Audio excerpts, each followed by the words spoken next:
नमस्कार दोस्तों, आपका स्वागत है अनमोल कहानी घर यूट्यूब चैनल पर। मैं उसके सामने खड़ा उसकी आंखों में आंखें डालकर देख रहा था। मेरी आंखें लाल अंगारे जैसी हो चुकी थीं और नसें गुस्से के मारे तन गई थीं। मुझे तो जैसे यकीन नहीं हो रहा था कि वो मुझसे ऐसी मांग भी कर सकता है, बिना किसी शर्म या लिहाज के। उसने कितनी ढिठाई से ये सब कह दिया था, और जब मुझे यकीन आया तो मैंने घूंसा उसके चेहरे पर जड़ दिया। उसे शायद उम्मीद नहीं थी कि मैं इस तरह से रिएक्ट करूंगा, इसीलिए वो जमीन पर गिर पड़ा।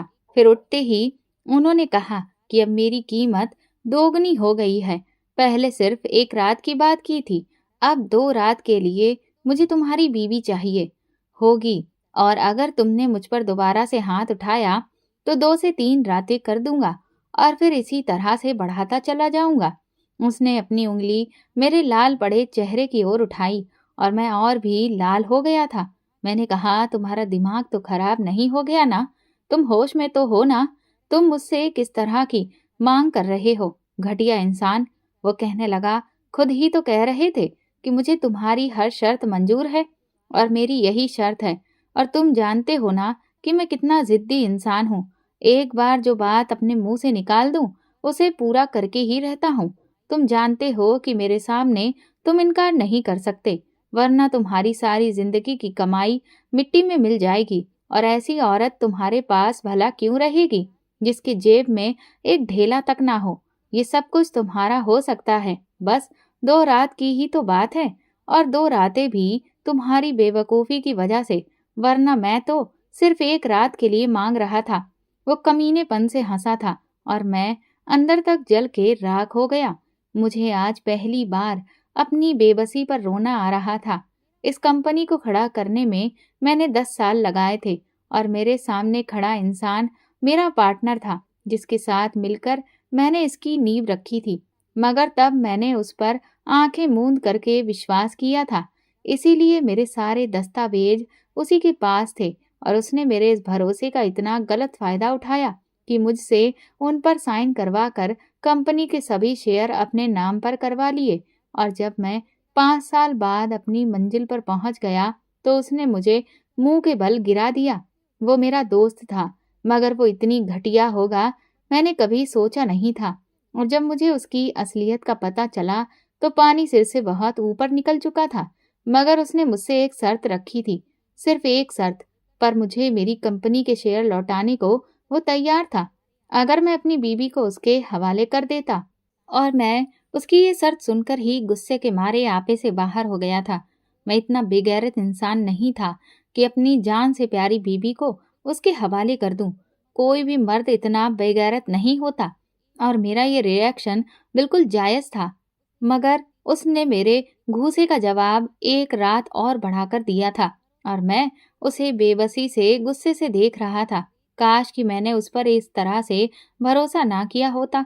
मगर अब शायद हर चीज रेत की तरह मेरी मुट्ठी से निकलने वाली थी। मेरे ताश के पत्तों के बना अपना सपना बस बिखरने ही वाला था, क्योंकि मैं किसी भी कीमत पर उसकी ये घटिया शर्त नहीं मान सकता था। भला मैं अपनी ईशा को उसके हवाले कैसे कर सकता था? नहीं, कभी नहीं। और चाहे मैं सड़क पर ही क्यों ना आ जाऊं, मैं कभी भी किसी मर्द की गंदी नजर अपनी ईशा पे नहीं पड़ने दूंगा। मैंने दिल में एक इरादा किया और उसे भी धमकी दी, खबरदार जो आइंदा अपनी गंदी जुबान से मेरी बीवी का नाम भी लिया। और रही बात इस कंपनी के शेयर्स की, तो मैं तुम्हें कोर्ट में ले जाऊंगा और वहीं पर हमारी बात होगी, क्योंकि सिर्फ एक दस्तखत के आधार पर तो सब कुछ अपने नाम करवा लेना इतना आसान नहीं है। मैंने उसे चुनौती दी थी, और वो ठहाका लगाकर हंसने लगा। कहने लगा, मेरी जान, मैंने कोई कच्ची गोलियां नहीं खेली हैं, बल्कि पक्का काम किया है। तुम जिससे कोर्ट में चाहे चले जाओ, मेरी तरफ से खुली छूट है। मगर तुम्हें घुटनों के बल मेरी तरफ ही आना पड़ेगा, और फिर मेरी इस पेशकश को स्वीकार करना ही होगा, क्योंकि तुम्हारे पास और कोई दूसरा रास्ता नहीं है। मैं जानता हूँ कि सिर्फ 2 रातों के लिए तुम सड़क पर आना बर्दाश्त नहीं करोगे। बस जरा ही सी तो कुर्बानी है, ऐसा भी क्या कर लूंगा मैं 2 रातों में उसके साथ। वो आखिर में बड़े ही जोर से बेशर्मी से हंसने लगा, और मेरा बस नहीं चल रहा था कि उसके साथ क्या कर डालूं, या फिर अपना ही सर दीवार में मार लूं। मैं गुस्से से फनफनाता हुआ वहां से निकल पड़ा, क्योंकि अगर मैं कुछ देर और उसके सामने रहता, उसकी शक्ल देखता, तो शायद गुस्से के मारे उसका कत्ल ही कर देता। मगर ये तो तय था कि मैं उसकी गीदड़ भभकियों में आने वाला नहीं था।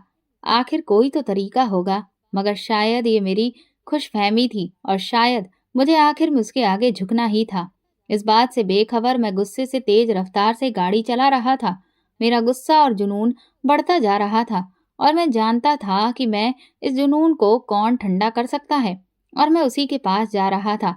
मैं जब घर पहुंचा तब तक मेरा चेहरा सफेद पड़ चुका था।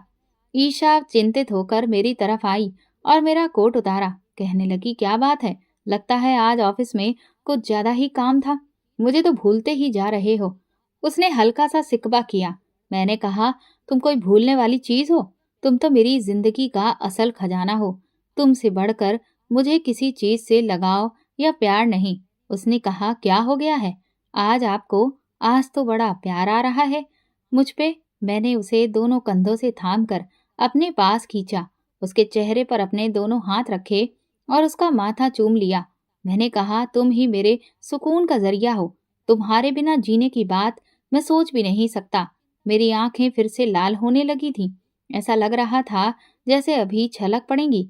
वो चिंता से मेरे माथे को छूने लगी और बोली, क्या हो गया है आयुष? मुझे बताओ, कुछ हुआ है क्या? तुम इस तरह खोने की बातें क्यों कर रहे हो? वो चिंता दिखाने लगी थी। मेरा और ईशा का ऐसा रिश्ता था कि हम बिना कहे एक दूसरे के दिल का हाल जान लेते थे।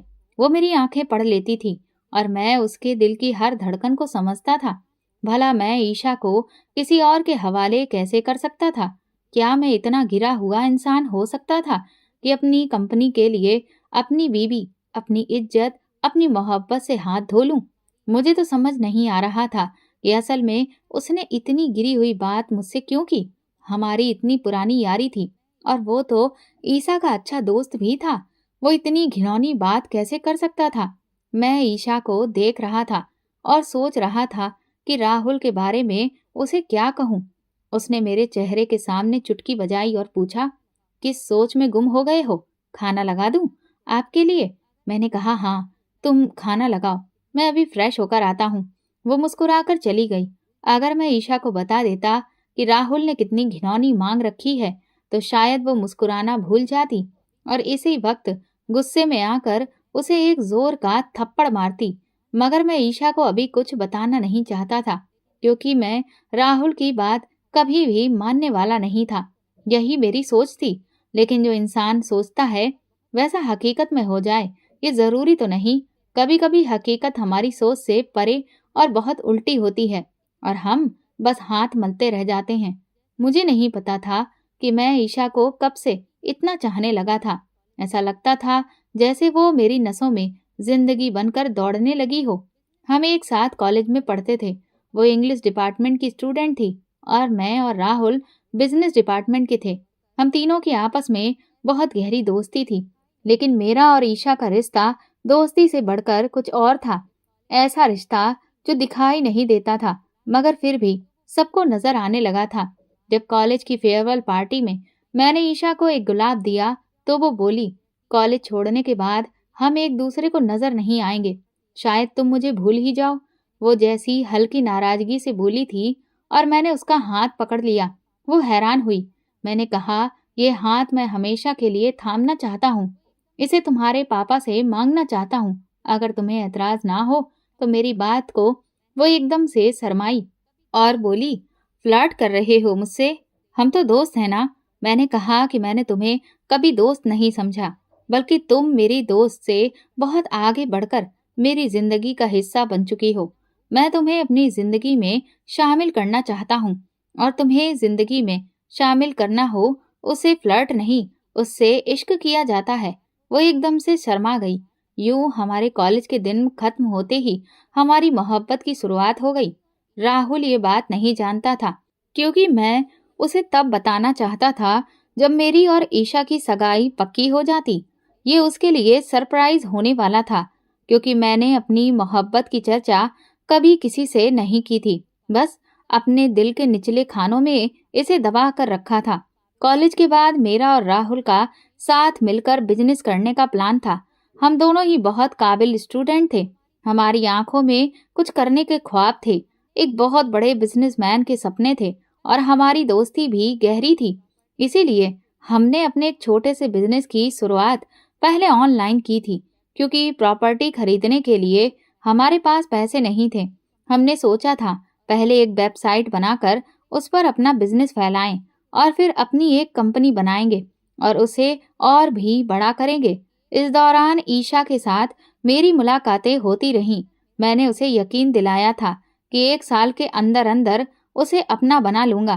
तब तक मेरा बिजनेस भी खुद चल जाएगा और ईशा के घर वालों के पास इनकार करने की वजह भी नहीं होगी कि लड़का बेरोजगार नहीं है। हम अक्सर गेट टुगेदर भी रख लेते थे। मैं, राहुल और ईशा महीने में एक बार कहीं न कहीं साथ मिलते और खूब मस्ती करते थे। मुझे कभी कभी लगता कि राहुल को बता देना चाहिए, मगर मैं डायरेक्ट सगाई में उसे बुलाकर सरप्राइज देना चाहता था।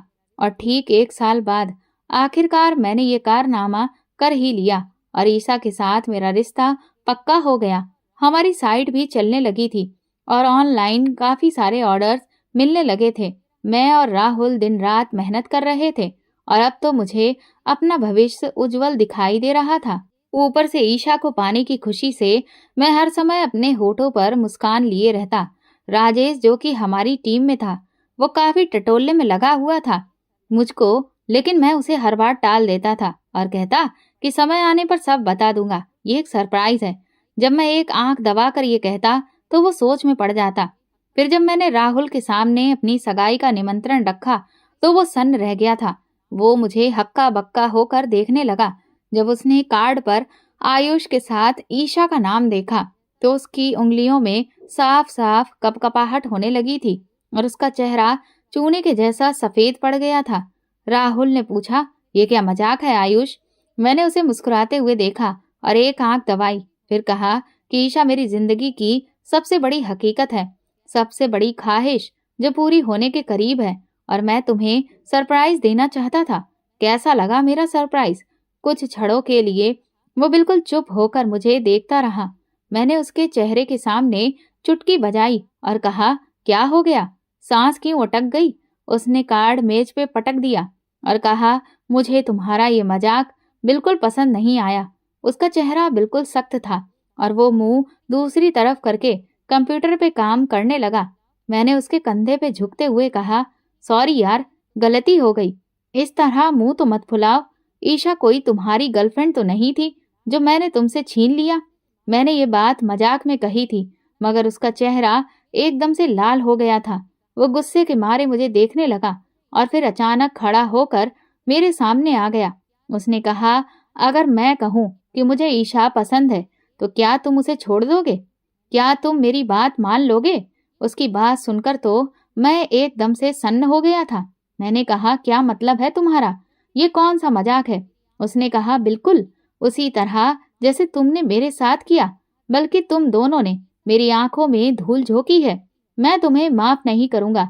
मैंने कहा, देखो राहुल, ईशा सिर्फ और सिर्फ मुझसे प्यार करती है और मैं उससे प्यार करता हूँ। अगर हम दोनों शादी कर रहे हैं तो इसमें क्या बुरा है? हाँ, तुम्हें देर से बताया, ये मेरी गलती है और मैं इसे मानता हूँ, लेकिन अगर पहले भी बता देता तो तुम क्या कर लेते? क्योंकि ईशा सिर्फ मुझसे प्यार करती है और मुझे पता है कि तुम मजाक कर रहे हो। ईशा से तुम कैसे प्यार कर सकते हो? वो तो तुम्हारी दोस्त है ना? राहुल कहने लगा, क्यों? मैं क्यों नहीं कर सकता? तुम्हारी भी तो वो दोस्त थी ना। अगर तुम उससे प्यार कर सकते हो तो मैं क्यों नहीं कर सकता? मैंने कहा, लेकिन तुमने मुझे कभी बताया नहीं। आयुष ने कहा कि तुमने भी तो नहीं बताया, और अब रखो उसे। अपने नाम करने के बाद मुझे उससे कोई मतलब नहीं है। उसने जैसे मुझसे शिकायत की थी। उसकी आंखें लाल हो रही थीं। मैंने उसे दोनों कंधों से पकड़ लिया और कहा, सॉरी यार, अगर हमने तुम्हें हर्ट किया हो तो माफ कर दो। हमारी बहुत पुरानी दोस्ती है, सिर्फ इस वजह से नाराज मत हो हमसे। ये तो दिलों के मामले हैं, दिल जिस पर आ जाए क्या किया जा सकता है? राहुल ने कहा, सच यार, दिल जिस पर आ जाए भला क्या कर सकते हैं। उसने अचानक से गहरी सांस ली और फिर वापस कुर्सी पर बैठ गया।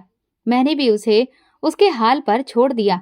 सोचा था कि खुद ही उसका ये हाल ठीक हो जाएगा, क्योंकि वो काफी भावुक इंसान था। एक बार नाराज होता तो फिर अगले ही पल खुद ही मान भी जाता था। मैं वहां से चला गया। अगले हफ्ते जब मैंने ईशा को अपने नाम की अंगूठी पहनाई, तब राहुल भी वहां था और हमें देखकर मुस्कुरा रहा था। मैंने चैन की सांस ली कि चलो, उसका मूड ठीक हो गया है। वो बड़ा ही भावुक लड़का था और वैसे भी थोड़ा फ्लर्ट टाइप का था। कॉलेज में उसकी 2-3 लड़कियों से दोस्ती थी और फिर अफेयर भी चला। लेकिन मैं सीधा साधा था। मुझे सिर्फ ईशा में दिलचस्पी थी, इसीलिए राहुल के लिए मुझे ज्यादा दुख नहीं हुआ था। राहुल ने भी इसके बाद ईशा का जिक्र नहीं किया था कि वो ईशा में इंटरेस्टेड था। हमने ईशा से भी इस बात को छुपाया। इस तरह हमारी सगाई 1 साल तक चली और हमारी मोहब्बत और भी गहरी हो गई। हम जल्द से जल्द एक दूसरे को पाना चाहते थे, लेकिन मैंने ठान लिया था कि जब तक अपने सपने पूरे नहीं कर लूंगा, अपनी कंपनी नहीं बना लूंगा, मैं ईशा से शादी नहीं करूंगा। फिर वक्त गुजरता रहा और मैं दिन रात मेहनत करता रहा। राहुल भी मेरे साथ था। उसके बाद ईशा का उसने कभी जिक्र भी नहीं किया था और मैं भी नॉर्मल हो गया था और रिलैक्स भी, क्योंकि मुझे लगता था कि राहुल को ईशा से कुछ समय के लिए लगाव हुआ था, जैसे पहले दूसरी लड़कियों के साथ होता था। और जब मैंने अपनी कंपनी के लिए अपनी सारी जमा पूंजी लगाकर उसे एक बिल्डिंग की शक्ल में डाल दिया और हमारा काम चलने लगा, तब मैंने आधिकारिक रूप से ईशा को शादी के लिए प्रपोज किया।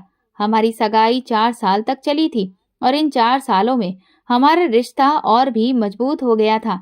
इतने लंबे इंतजार के बाद आखिरकार मैंने उसे पा ही लिया था। जब वो दुल्हन बनकर मेरे पास आई तो मैं तो उसमें खो सा गया था। वो इतनी खूबसूरत थी और मेरी किस्मत में लिख दी गई थी।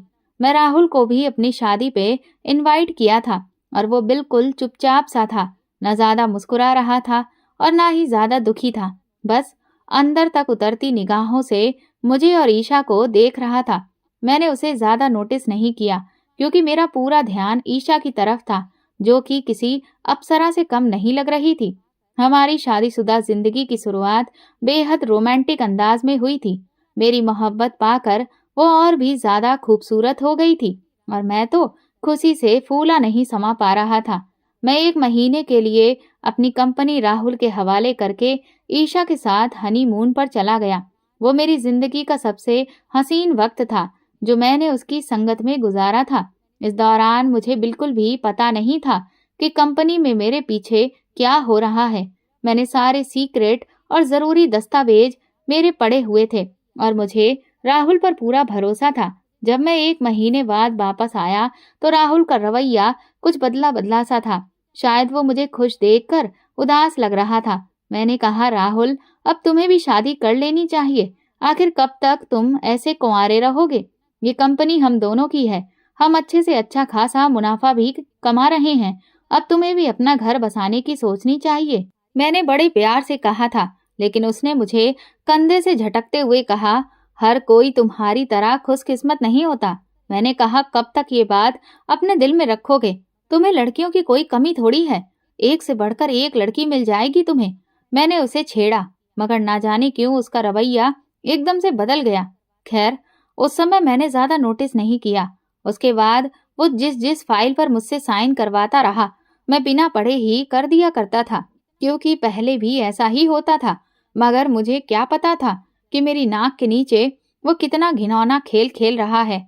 उसके अंदर मेरे लिए इतनी जलन और नफरत भर गई थी कि उसने मेरी कंपनी को ही अपने नाम करवा लिया और मैं उसके सामने एकदम खाली हाथ खड़ा था।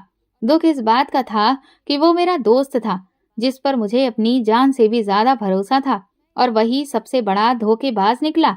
अगर बात सिर्फ कंपनी की होती तो शायद मैं इसे इतना दिल पर ना लेता, मगर उसने मेरी बीवी पर भी नजर गंदी रखी हुई थी। मैं उसकी घटिया सोच पर जितना भी हैरान होता कम था। मैं ये बात ईशा को बताने की सोच भी नहीं सकता था। वो क्या सोचती राहुल के बारे में? घर आने के बाद मैं बिल्कुल खामोश था। बार बार वो मुझसे पूछने की कोशिश कर रही थी, लेकिन मैंने उसे बस हाँ मुंह में ही टाल दिया था। पहले मैं खुद इस मसले को हल करना चाहता था। राहुल से बात करना चाहता था, उसे प्यार से समझाना चाहता था कि आखिर वो मेरे साथ ऐसा क्यों कर रहा है।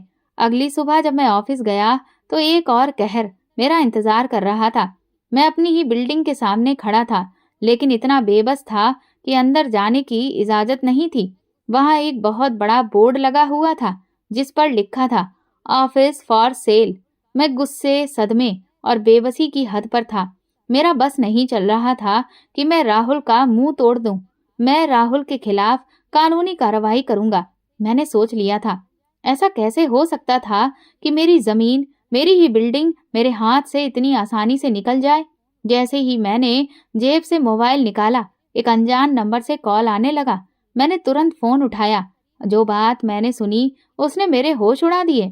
मुझे लगा जैसे मेरे पैरों से मेरे शरीर का बोझ उठने से इनकार कर दिया हो, और फिर मैं अचानक ही जमीन पर गिर पड़ा।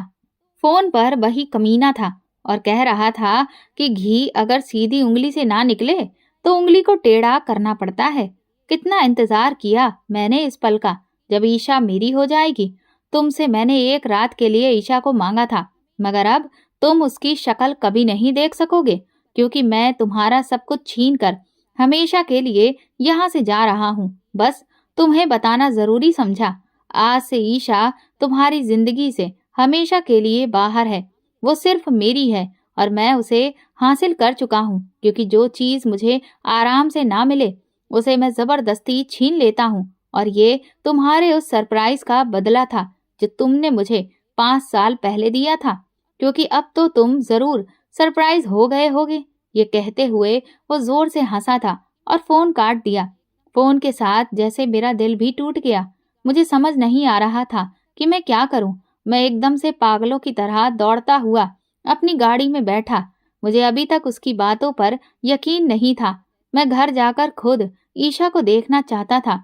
यकीनन वो घर पे ही होगी। मैंने जैसे तैसे रास्ता तय किया। ये दर्द मैं ही जानता था। जब मैं घर पहुंचा तो खामोश घर मेरा दिल दहला रहा था। मेरे होश उड़ गए थे। क्या सच में उसकी बकवास सही थी? मैंने जल्दी से मोबाइल निकाला और कांपते हाथों से पुलिस को खबर कर दी कि मेरी बीवी का अपहरण हो गया है और मेरी प्रॉपर्टी पर कब्जा कर लिया गया है। एक पुलिस ऑफिसर से मेरी अच्छी खासी दोस्ती थी, इसीलिए उसने मुझसे कहा कि तुम बिल्कुल भी चिंता मत करो, परेशान मत हो, तुम्हारी बीवी बिल्कुल सही सलामत तुम्हारे पास होगी। 24 घंटों के अंदर उसने मुझे तसल्ली दी थी, मगर मेरा दिल डूबा जा रहा था। मैं ईशा को किसी भी कीमत पे खोने के बारे में सोच भी नहीं सकता था। न जाने वो उस मासूम के साथ क्या करेगा। उसे तो ये भी पता नहीं होगा कि राहुल इस कदर घटिया सोच का मालिक और धोखेबाज है। काश मैंने उस रात उसे सब कुछ बता दिया होता तो वो बहुत सतर्क रहती, मगर अब पछताने के सिवा कुछ भी नहीं किया जा सकता था। मैंने राहुल के घर पर भी पता किया, लेकिन घर बिल्कुल खाली था। उसने अपना सारा जरूरी सामान पहले ही वहां से निकाल लिया था, जैसे वो लंबी फ्लाइट पकड़ने की तैयारी में हो। पुलिस ने सभी एयरपोर्ट्स पर जाने वाली फ्लाइट्स की चेकिंग शुरू कर दी। मेरा दोस्त एक इंटेलिजेंस ऑफिसर था, इसीलिए सब काम बहुत ही जल्दी हो रहे थे, वरना पुलिस तो किसी आम आदमी की बात सुनने को भी तैयार नहीं होती। पहले इतने सारे प्रोटोकॉल से गुजरना पड़ता, फिर जाकर वो हमारी बात सुनते, मगर तब तक तो बहुत देर हो चुकी होती। मगर ये शुक्र था कि शिवम मलिक ने सारा केस अपने हाथ में लिया था। वो मेरा बहुत पुराना दोस्त था, मगर मैं बेहद परेशान था। जब तक ईशा को अपनी आंखों के सामने ना देख लेता, सांस तक नहीं ले पा रहा था। वो मेरी जिंदगी का सब कुछ थी। अगर उसे खरोच भी आ जाती तो मैं खुद को कभी माफ ना कर पाता। सुबह से शाम होने को थी। सारी फ्लाइट्स की पैसेंजर लिस्ट चेक की जा चुकी थी, मगर पुलिस को नहीं लग रहा था कि अगर वो देश से भागा है तो वो वाकई हवाई रास्ते से गया होगा, क्योंकि इतनी जल्दी ईसा का पासपोर्ट और वीजा बनवाना नामुमकिन था। पुलिस ने उसका नंबर ट्रेस किया, मगर नंबर भी बंद जा रहा था। फिर मेरा दिमाग धीरे धीरे काम करने लगा कि आखिर वो जा कहाँ सकता है। और फिर अचानक मेरे दिमाग में एक झटका सा लगा।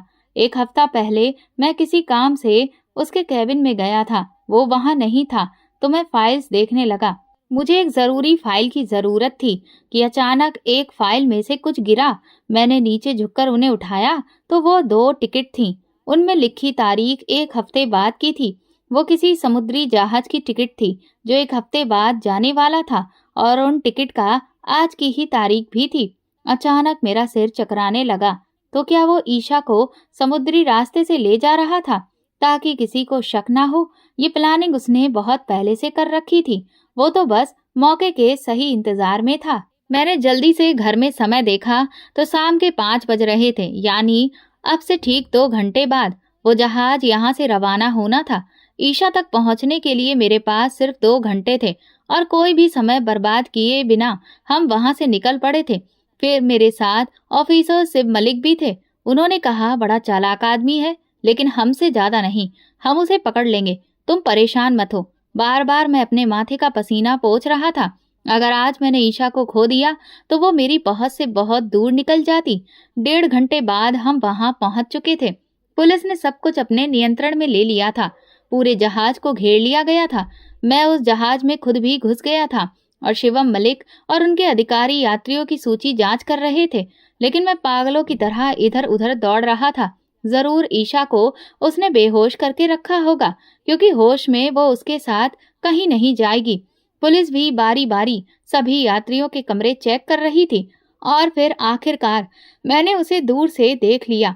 उसकी आंखों पे काला चश्मा लगाया हुआ था। उसके हाथ में एक बहुत बड़ा सा ब्रीफ केस था। शायद वो अपने कमरे में जा रहा था, लेकिन उससे पहले ही मैंने पीछे से उस पर हमला कर दिया।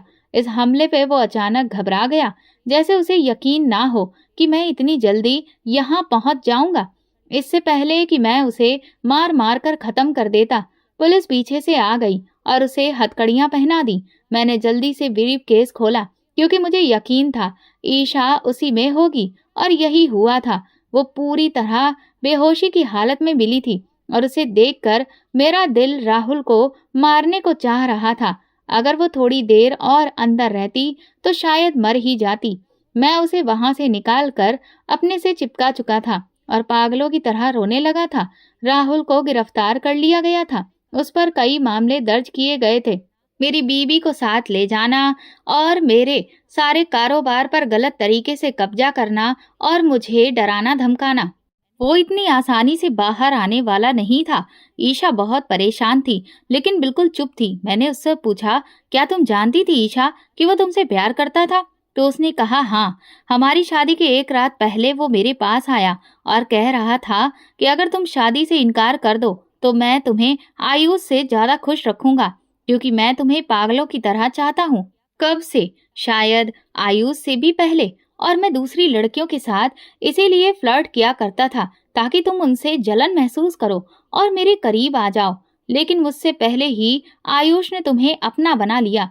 और जो जुल्म ये है कि उसने मुझसे ये बात छुपाई थी, और जब उसने तुमसे सगाई की बात की तो मैंने भी सोच लिया कि तुम्हें प्रपोज करूंगा। अब तुम्हें उसके साथ देखना मुझसे सहन नहीं हो रहा था। प्लीज इनकार कर दो, वरना बहुत पछताओगी। तुम दोनों में मैं तुम दोनों को छोड़ूंगा नहीं। मैं तुम्हें दीवानगी की हद तक चाहता हूँ, लेकिन मैंने राहुल से सख्ती से कहा कि मैं तुम में इंटरेस्टेड नहीं हूँ। फिर वो मुझसे जबरदस्ती करने लगा, मुझे पागलों की तरह छूने लगा। मैंने उसके चेहरे पर थप्पड़ मार दिया था। उस दिन वो बहुत गुस्से में था कि सब कुछ जलाकर राख कर देगा, लेकिन उस रात के बाद उसने मुझसे संपर्क नहीं किया। मुझे लगा कि वो शर्मिंदा है, लेकिन मुझे क्या पता था कि वो तो तुमसे दुश्मनी पाल लेगा और थप्पड़ का बदला ऐसा लेगा।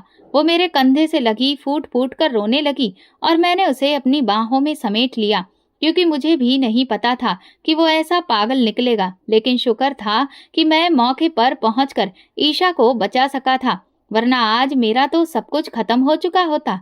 दोस्तों, अगर आपको हमारी कहानी पसंद आई है तो कमेंट करके जरूर बताएं और वीडियो को लाइक करके ज्यादा से ज्यादा शेयर करें। धन्यवाद।